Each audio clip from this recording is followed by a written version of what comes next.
Matatag ang Diyos na di Diyos ng pag-ibig.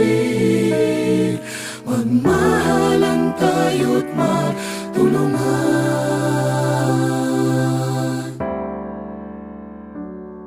Pag-ibig ang siyang pumukaw sa ating puso at kaluluwa, ang siyang nagdulot sa ating buhay ng gintong aral at pag-asa.